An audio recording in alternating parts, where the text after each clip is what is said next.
안녕하세요. 문만남 트림입니다. 오늘은 스카펫의 거짓의 사람들 리뷰해 보도록 하겠습니다. 스카펫의 책은 제가 아직도 가야 할 길을 읽고 너무 좋아서 당장 도서관에 가서 책을 빌렸어요. 인간을 병들게 하는 거짓의 정체를 밝히는 책. 이 책은 결코 가벼운 책이 아니다. 네, 정말 가벼운 책이 아니더라고요. 사실은 스카펫의 그 전의 책이 너무 좋아서 이 목차도 보지 않고 그냥 바로 도서관에서 검색해서 들고 왔거든요. 근데 목차를 보니까 악마와 계약을 맺은 남자, 악의 심리학을 찾아서 일상 속에 숨어있는 악의 실체에 대한 접근, 귀신 들린의 진단과 치료, 영혼을 잃어버린 집단의 악의 심리학, 그 위험과 희망, 악에 대한 이야기인 걸 보고 깜짝 놀랐어요. 제가 이 책을 언제 읽었냐면 한 달에 한 번 대구 빡독 모임이 있거든요. 그때 제가 이 책을 읽어야 되겠다라고 해서 앉았는데 그때 딱 목차를 핀 거예요. 온라인 모임을 하기 때문에 자리에 앉았는데 다른 책을 가지고 올 수가 없는 상황이어서 읽어보자 라고 읽었는데 그렇게 아니었다면 아마 저는 이 책을 읽지 않았을 것 같아요. 네.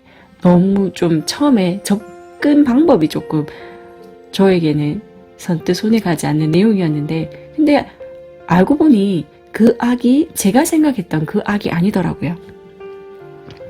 악을 직접 들여다봐야 치유를 꿈꿀 수 있다. 이 책은 위험한 책이다 라고 하면서 저자는 시작하고 있어요. 하지만 나는 이것이 필요하다고 믿기 때문에 이 책을 썼다. 이 책의 효과는 한마디로 치료에 있다고 생각할 수 있다. 이 책을 쓸 때에 두려움이 없지는 않았다. 왜? 악에 대한 이야기를 하기 때문에요. 악을 직접 들여다볼 수 있기 전에는 치유의 희망을 꿈꿀 수 없다. 그런데 악이란 기분 좋은 볼거리는 아니다. 나는 전에 아직도 가야 할 길이라는 책을 쓴 적이 있는데 제가 이 아직도 가야 할 길이란 책을 읽고 너무 좋아서 이 책을 두 번째로 읽은 거거든요. 아직도 가야 할 길이란 책의 내용이 사랑의 이야기였잖아요. 훈육에 대한 이야기였거든요. 우리가 사랑하기 때문에 훈육을 해야 되고 자신의 훈육이 된 사람이 자식을 훈육할 수 있는 것, 사랑이 훈육이다라고 저자는 아직도 가야 할 길에서 이야기하고 있는데 그럼 사랑의 반대는 뭐냐? 사랑이 훈육이라고 했으니까 훈육의 반대라고 생각할 수 있을까요? 스카펫은 사랑의 반대를 게으름이라고 이야기하고 있어요. 게으름. 그러니까 우리가 한없이 아무것도 하지 않고 늘어져 있고 싶은 그런 것이 게으름이겠죠. 자신을 사랑하는 생명체는 자신을 사랑하는 거죠. 열심히 노력하고 훈육하고 생활한다면 자신을 사랑하지 않는 자는 끝없이 늘어지는 거예요. 저는 사랑의 반대가 게으름이다라는 그 말을 보면서 정말 정신이 반짝 차려지더라고요. 그러니 사랑할 때 기꺼이 희생할 수 있고 사랑할 때 기꺼이 봉사할 수 있다라는 말이 다 이해가 되더라고요. 치유란 사랑의 열매고 자녀에게 있어서 부모란 하느님과 같은 존재다라고 여기에 나와 있는데요. 여기서도 자신이 상담하면서 이런 강박증에 빠진 사람들 그리고 그런 강박증의 원인들을 써두었어요. 그래서 그것이 악이라는 건데요. 이 책이 한번 찾고 놓을 수 없었던 이유가 그 사례 하나하나를 가지고 썼는 글이어서 네. 우리가 악을 있는 그대로의 모습, 그 무시무시한 실체로 그대로 인식할 수 있도록 격려하는 것이 나의 의도다. 나의 목표에 병적인 것은 아무것도 없다. 반대로 나의 목표는 더 풍성한 삶을 위해 바쳐진 목표다. 인간이 악을 인식하려는 단 하나의 타당성 있는 이유는 우리가 할 수 있는 부분에서는 그것을 치유하고 할 수 없는 부분에서는 현재 대부분의 경우들이 그러하듯 조금이라도 더 연구하여 어떻게 그것을 치유할 수 있으며 궁극적으로 그 흉측한 존재를 어떻게 지구상에서 없애버릴 수 있는지를 찾아내는 것이다. 정신과에 의뢰되어서 온 아이의 부모님 모습을 보면서 그 부모님과 그 아이와 그 상담 내용을 이야기하는데요. 저도 이 사례를 보고 깜짝 놀랐는데, 이 바비 부모의 사례는 뭐냐면 바비의 형이 자살을 했어요. 자살을. 미국은 총을 소지할 수 있으니까요. 22구경 소총으로 형이 죽었는데, 형이 자살한 그 총을 부모님이 크리스마스 선물로 그 아이에게 준 거예요. 그럼 그걸 받은 아이는 어떤 느낌일까요? 정말 충격적이죠, 그죠? 저자는 그 바비라는 아이를 상담하고 그 부모를 상담하고, 네, 그런 과정들을 막 써두었거든요. 정말 책을 한번 잡으니까 놓을 수가 없었어요. 그리고 악에 대한 이야기와 죄에 대한 이야기를 하는데, 도덕적 붕괴를 막아주는 것은 곧 자신의 죄성에 대한 인식이다. 그리고 여기에 가장 근본적인 죄는 태만이다라고 되어 있는 것, 그러니까 사랑의 반대가 게으름이라고 얘기하는 것과 같은 것 같아요. 그리고 여기서 악의 가장 기본 전제는 남에게 죄를 덮어 씌우려는 책임 전가를 악이라고 했어요. 내가 악한 사람이라고 부르는 사람들의 행동은 가장 지배적인 특징은 곧 남에게 죄를 덮어 씌우는 책임 전가다. 심리학에서는 투사거든요. 투사. 자기 안에 있는 그것을 자기 안에서 얘기한다라고 차마 얘기할 수 없어서 무의식이 다른 사람에게 투사해버리는 거예요. 책임 전가인 거거든요. 책임 전가. 여기도 정신과 의사들은 투사라고 부른다. 방어 기제다. 프로이트가 이야기한 부분입니다. 네. 방어 기제를 쓰고 있다. 그러니까 평범한 사람들도 그런 투사, 그런 책임 전가 이런 것들을 하거든요. 그래서 여기서 가장 핵심, 나르시시즘과 자기의지. 악의 가장 밑바탕은 나르시즘인 거예요. 나르시시즘이 나는 완벽한 사람이야. 나는 완벽한 사람이기 때문에 투사해버리는 거죠. 여기서도 악성 나르시시즘의 특징은 복종할 줄 모르는 자신의 의지에 있다. 이게 악이라고 저자는 이야기하는 거예요. 그래서 일상생활 속에 숨어있는 악을 얘기하면 우리는 무의식 중에 다른 사람을 희생양으로 삼고 있다는 거예요. 나는 완벽하기 때문에 나는 완벽하고 너가 잘못된 거야. 이게 악이라는 거예요. 제가 이 책을 읽고 정말 맞는 말이다. 현대에 너무나 많은 사람들이 아파하는 이유가 나는 완벽한 존재야 라고 받아들이기 때문이에요. 이 세상에 완벽한 존재는 있을 수 없어요. 정상적이다. 나는 정상적이고 너가 비정상적이야 라고 생각해버리는 것. 그리고 바비의 부모 같은 경우는 자신들은 정상적이고 아이가 문제 있다라고 막 치부해버리는 거죠. 인간은 우연히 악의 파트너가 되지 않는다. 우리는 성인이다. 우리는 운명적으로 어쩔 수 없이 악의 세력에 붙잡히는 것이 아니라 스스로 덫을 놓는 것이다. 그러니까 자신이 완벽한 거예요. 자신이 완벽하다라는 것을 만들기 위해서는 다른 사람이 완벽하지 않은 자신이 나타나고 있는 그런 문제를 다 투사시켜서 그 사람의 문제로 책임을 전가시켜 버리도록 하는 그런 덫을 놓는 거예요. 아픈 사람들을 볼 때 생겨나는 감정이 대개 동정이나 연민인데 악한 사람들에 대해서 나타나는 감정은 분노와 혐오감, 증오일 수 있다. 동생에게 형이 자살한 총을 크리스마스 선물로 주는 부모에 대해서 우리가 동정과 연민을 느끼는 게 아니죠. 그 얘기를 들었을 때 우리가 뭐예요? 제정신인 사람이 아니다라고 생각을 하는 거잖아요. 그죠? 일반적인 성격장애 질환의 공통적인 특징은 책임 기피와 아울러 다음과 같은 특징을 얘기하는데요. 파괴적인 행동, 희생양 찾기, 책임 전가. 행동이 일관성 있게 나타나며 그 양상은 대개 아주 미묘하다. 두 번째, 비난은 못 받아들이고 나르시시즘적인 상처를 못 견디는데요. 그게 눈에 잘 띄지는 않아요. 숨기고 있는 거죠. 사람들 앞에서 자기 이미지와 사람들이 자기를 존중해 주는가에 대해서 유별나게 관심을 가지고요. 이로 인해서 생활 양식을 견고해진다는 장점이 있지만 동시에 그것은 증오나 복수심을 부정하게 하고 위선의 정도를 만들기도 합니다. 지적인 속임수를 자주 쓰고요. 스트레스를 받게 되면 가벼운 정신분열증적인 장애 모습이 나타나기도 한답니다. 그래서 악한 부모 밑에 자란 자녀는 심각한 정신적 장애를 지닌 채 어른이 되어버리는 거고요. 정신과 의사들은 아주 오랫동안 그런 피해자들을 상대로 악이라는 단어를 사용하지 않았지만 자신은 쓰겠다라는 거예요.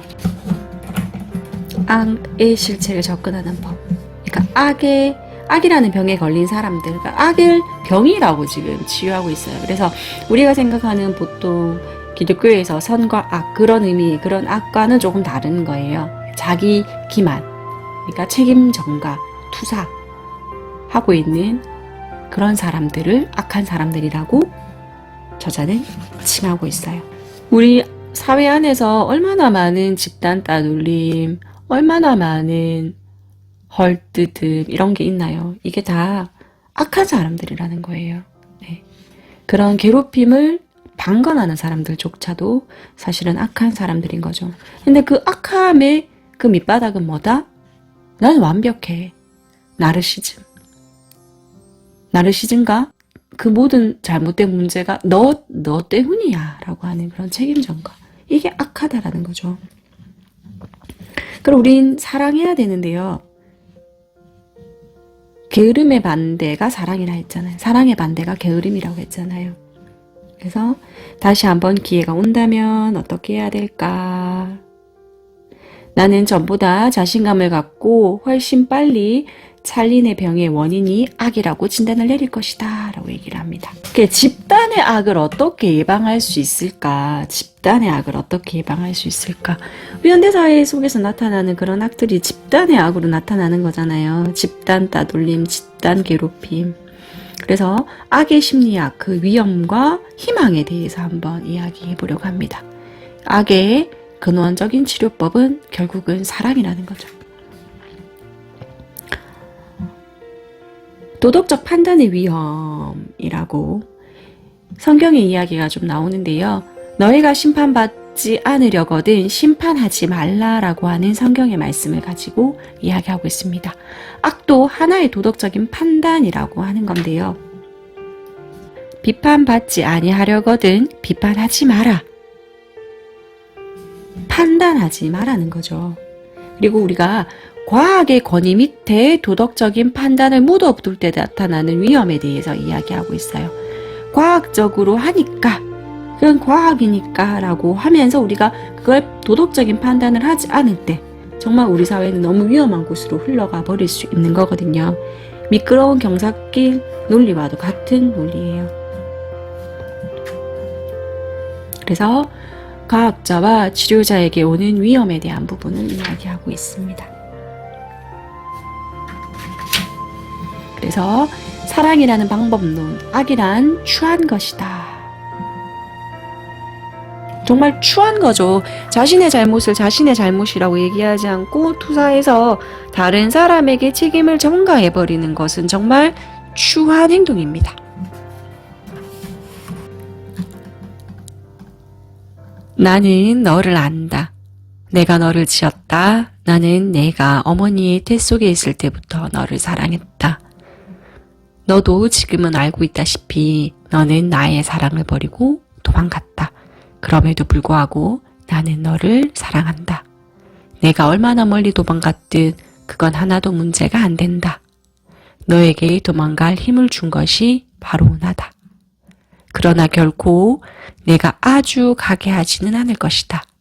나는 너를 있는 그대로 내 모습으로 받아들인다. 너는 용서받았다. 너의 모든 괴로움을 내가 다 안다. 이미 알고 있었다. 너는 도저히 이해할 수 없겠지만 내가 괴로워할 때면 나도 같이 괴로워한다. 나는 또한 내가 스스로 또 다른 사람들 때문에 만들어 왔던 내 인생의 추함들을 어떻게든 숨겨보려고 하는 그 모든 작은 기술들도 다 알고 있다. 그러나 너는 아름답다. 너는 스스로 볼 수 있는 것보다 훨씬 더 속 사람이 아름답다. 너는 아름답다.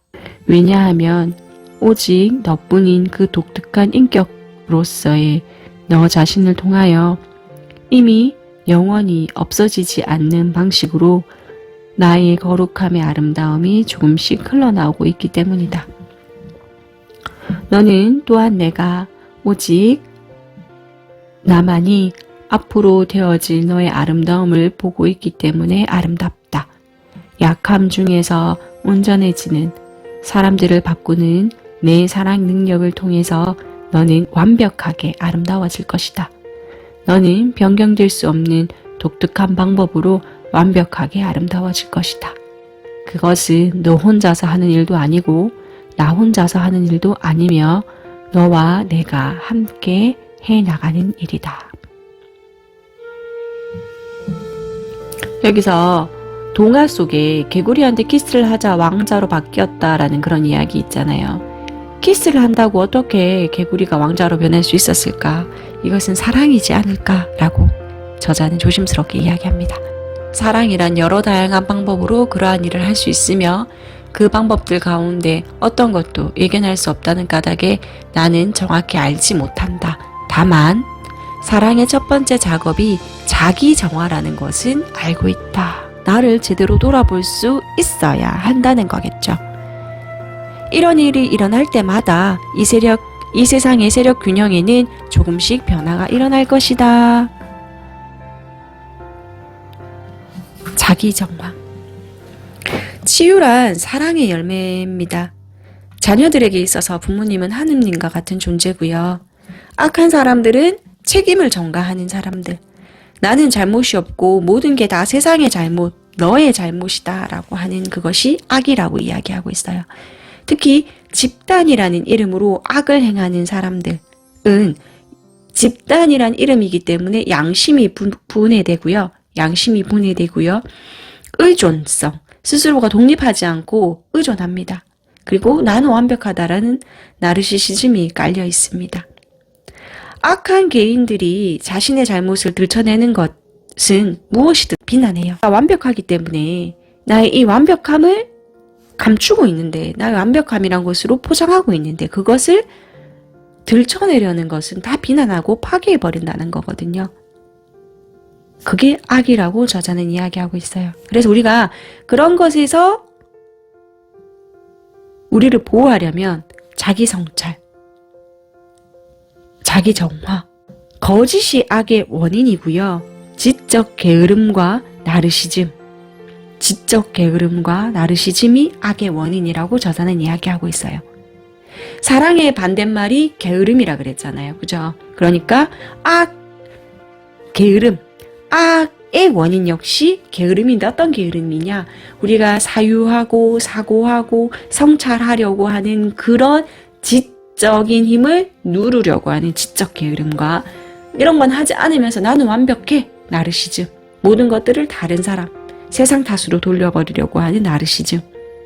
우린 이것을 끊어내려면요, 자기 성찰, 자기 정화가 필요합니다. 제가 이 책을 정말 빡도가 아니었으면 읽지 않았을 것 같아요. 왜냐하면 악이라고, 여기 거짓의 사람들 스카펫이라고 나오지만 이 목차를 보고 악이라는 이름으로 둘러싸버리니까 사실 조금 겁나더라고요. 책을 들추기가. 강박증에 시달리는 사람들이라고 하면서 희생의 악을 삼고 있는 사람들, 집단의 악, 전범, 스카펫의 거짓의 사람들. 우리는 지적 게으름과 나르시즘을 극복해야 하겠습니다. 지적 성찰과 자기 정화를 통해서 진정한 사랑을 할 수 있는 여러분들이 되셨으면 좋겠습니다.